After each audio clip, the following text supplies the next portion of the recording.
మన ఆసియాలోనే అతిపెద్ద ఆదివాసీ జాతర.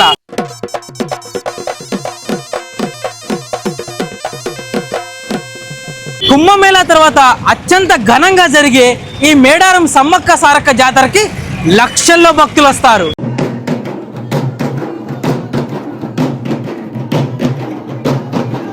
కోట్లాది మంది భక్తులు, ఒకే ఒక్క నమ్మకం, సమ్మక్క సారలమ్మల ఆశీస్సులు.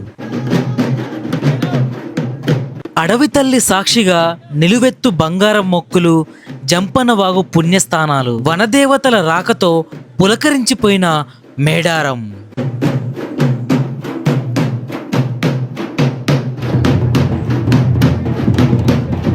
ప్రతి 2 సంవత్సరాలకి ఘనంగా జరిగే ఈ మేడారం జాతరకి మీరు కూడా వెళ్తున్నారా? అయితే ఈ వీడియోని చివరి వరకు చూడండి. ఇంకా ఆలస్యం చేయకుండా తెలంగాణ కుంభమేళా అయిన ఈ మేడారం సమ్మక్క సారలమ్మ జాతరని కల్లారా చూద్దాం రండి. ఈరోజు మనం ములుగు జిల్లా తాడువాయి మండలం మేడారంలో ఉన్నాం. ఈ మేడారంలో జరిగే సమ్మక్క సారలమ్మ జాతరకి ఒక్క తెలంగాణ నుంచే కాకుండా ఆంధ్రప్రదేశ్, మహారాష్ట్ర, ఛత్తీస్గఢ్ ఇలా వేరే వేరే రాష్ట్రాల నుంచి లక్షల్లో భక్తులు వస్తారు. ఇది కేవలం ఉత్సవం మాత్రమే కాదు, అన్యాయానికి వ్యతిరేకంగా పోరాడిన తల్లి కూతుళ్ళ వీరగాథ. అందరికీ నమస్కారం, welcome back to my channel Uday Royce. ఈరోజు మనం ఎక్కడికి వచ్చామంటే మన తెలంగాణలో అత్యంత ఘనంగా జరిగే మేడారం సమ్మక్క సారక్క జాతరకి అయితే వచ్చేసామన్నమాట. ఇక్కడికైతే చాలామంది లక్షల్లో భక్తులు వస్తారు. ప్రతి 2 సంవత్సరాలకు ఒకసారి ఇక్కడ కుంభమేళా తర్వాత అత్యంత ఘనంగా ఇక్కడైతే పండుగ అయితే జరుగుతూ ఉంటుంది. ఈ ఘట్టం ఏదైతే ఉందో, ఈ సమ్మక్క సారక్క జాతర ఏదైతే ఉందో మెయిన్గా 4 రోజులు జరుగుతూ ఉంటుంది. అందులో మొదటికి ముఖ్యంగా 28 నుంచి, ఈ సంవత్సరం అయితే 28 నుంచి 31 తారీఖు వరకు, జనవరి 28వ తారీఖు మన సారలమ్మ తల్లిని తీసుకొని వస్తారు. 29వ తారీఖు సమ్మక్క తల్లిని తీసుకొని వస్తారు. తర్వాత 3వ రోజు ఏం చేస్తారంటే ఈ ఇద్దరు దేవతలు ఎవరైతే ఉన్నారో భక్తులకైతే దర్శనం అయితే ఇస్తారు. 4వ రోజు ఈ దేవతల్ని అడవిలోకి అయితే పంపిస్తూ ఉంటారు అన్నమాట. ఈ 4వ రోజు చాలా గ్రాండ్గా అయితే జరుగుతూ ఉంది. అండ్ భక్తులందరూ కూడా అసలు ఎక్కడెక్కడి నుంచి వచ్చారు, పండగ జరిగేది, జాతర జరిగేది 4 రోజులైనా కానీ దానికంటే ఒక 15 రోజుల ముందే ఇక్కడ అంత జాతర వాతావరణం అయితే ఉంటుంది. అసలు కనుచూపు మేరలో ఎక్కడ చూసినా సరే భక్తులే వస్తూ ఉన్నారు. ఈ జాతరకి తెలంగాణ నుంచే కాకుండా ఆంధ్రప్రదేశ్, మహారాష్ట్ర, ఛత్తీస్గఢ్ ఇలా చాలా రాష్ట్రాల నుంచి కూడా చాలామంది జనాల్లో వస్తారు. అండ్ చాలామంది వచ్చి కూడా ఇక్కడ టెంట్స్ వేసుకుని ఉంటున్నారు, చెట్ల కింద ఉంటున్నారు, ట్రాలీలలో వస్తున్నారు, ఆటోలలో వస్తున్నారు, ట్రాక్టర్లో వస్తున్నారు.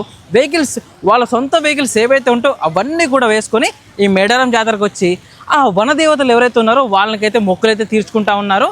అండ్ ఇక్కడ నేను ప్రజెంట్ ఎక్కడున్నానంటే ఈ జంపన వాగు దగ్గర ఉన్నాను.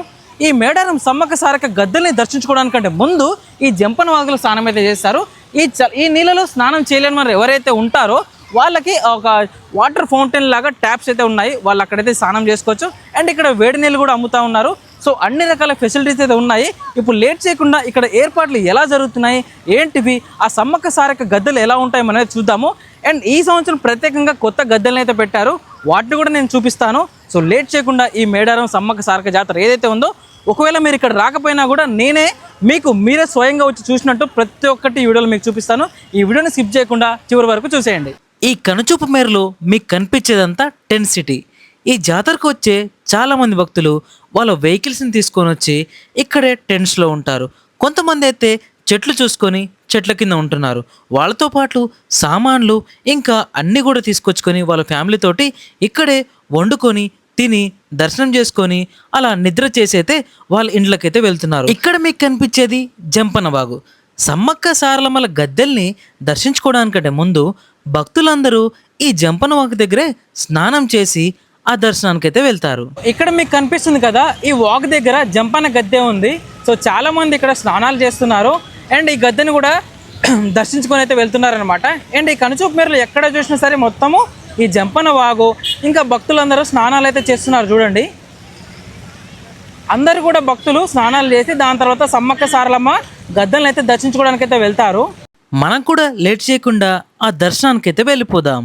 ఈ జంపన వాగు దగ్గర నుండి సమ్మక్క సారలమ్మల గద్దెల దగ్గరికి వెళ్ళడానికి మీరు 2 రకాలుగా వెళ్ళొచ్చు. ఒకటి నడుచుకుంటూ వెళ్ళొచ్చు, రెండవది మీరు ఆటోలో కూడా వెళ్ళొచ్చు. ఆటోలో అయితే ఒక మనిషికి 20 రూపాయలు అయితే ఛార్జ్ చేస్తారు. నేనైతే ఆటోనైతే చూస్ చేసుకున్నాను. ఆటో ఎక్కైతే నేనైతే బయలుదేరుతున్నాను. మరి ఇందాక నేను మీకు చెప్పినట్టు మేడారం జాతర వెనుకున్న చరిత్ర కేవలం ఒక కథ కాదు, అది అన్యాయానికి వ్యతిరేకంగా సాగించిన ఒక వీరోచిత పోరాటం, ఒక గాథని చెప్పాను కదా. మరి ఆ పోరాటం గురించి మనం ఇప్పుడు తెలుసుకుందామా? సుమారు 700 సంవత్సరాల క్రితము పోలవాసును పరిపాలించే గిరిజన దొర మేడరాజు ఒకసారి వేటకెళ్ళినప్పుడు ఒక పుట్ట మీద పులుల మధ్య ఆడుకుంటున్న ఒక చిన్న పాప కనిపించింది. ఆమె చుట్టూ పులులు, సింహాలు కాపలాగా ఉండడాన్ని చూసి ఆ పాప దైవాంశ సముద్రాలను నమ్మి సమ్మక్క అని పేరు పెట్టి పెంచుకున్నారు. సమ్మక్కని ఎప్పుడైతే ఆ రాజ్యానికి తీసుకెళ్లారో అప్పటి నుండి ఆ రాజ్యంలో కరువు లేకుండా పోయింది.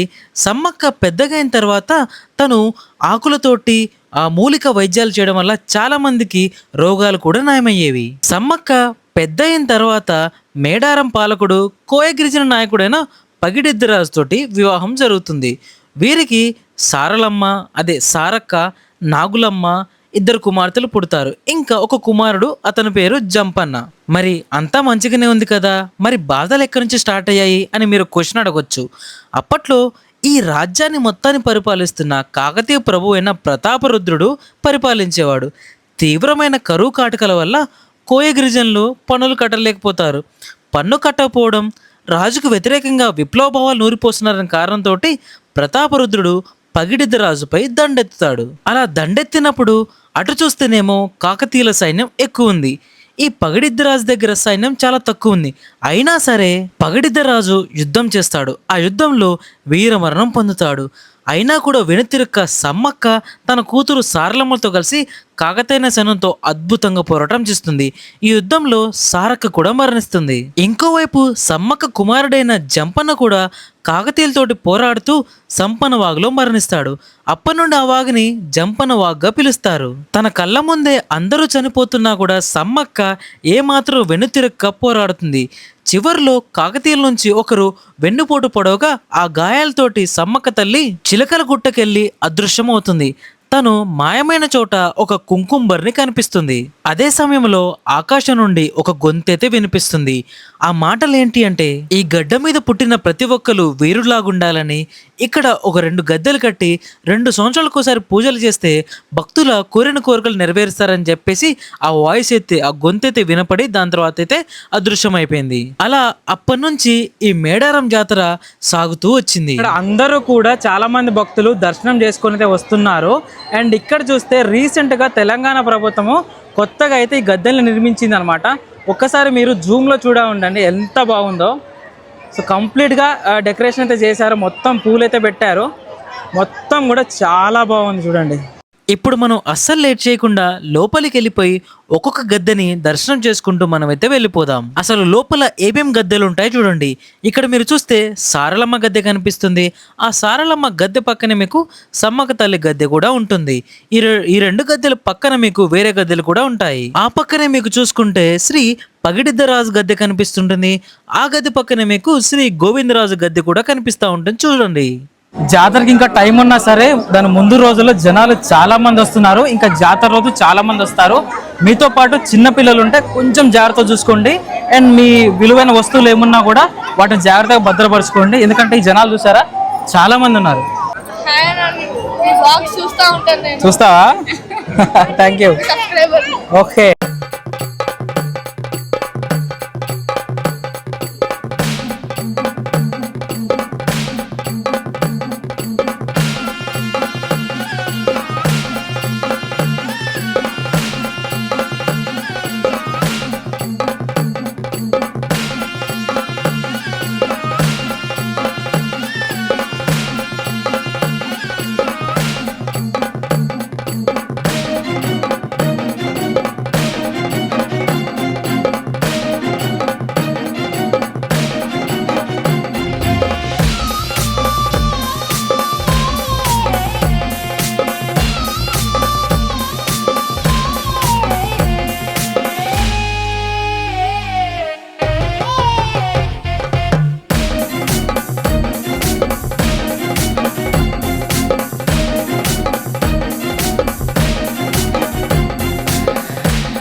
ఇప్పుడే గద్దె లోపల నుండి వచ్చాను. జనాలు అయితే మామూలుగా లేరు.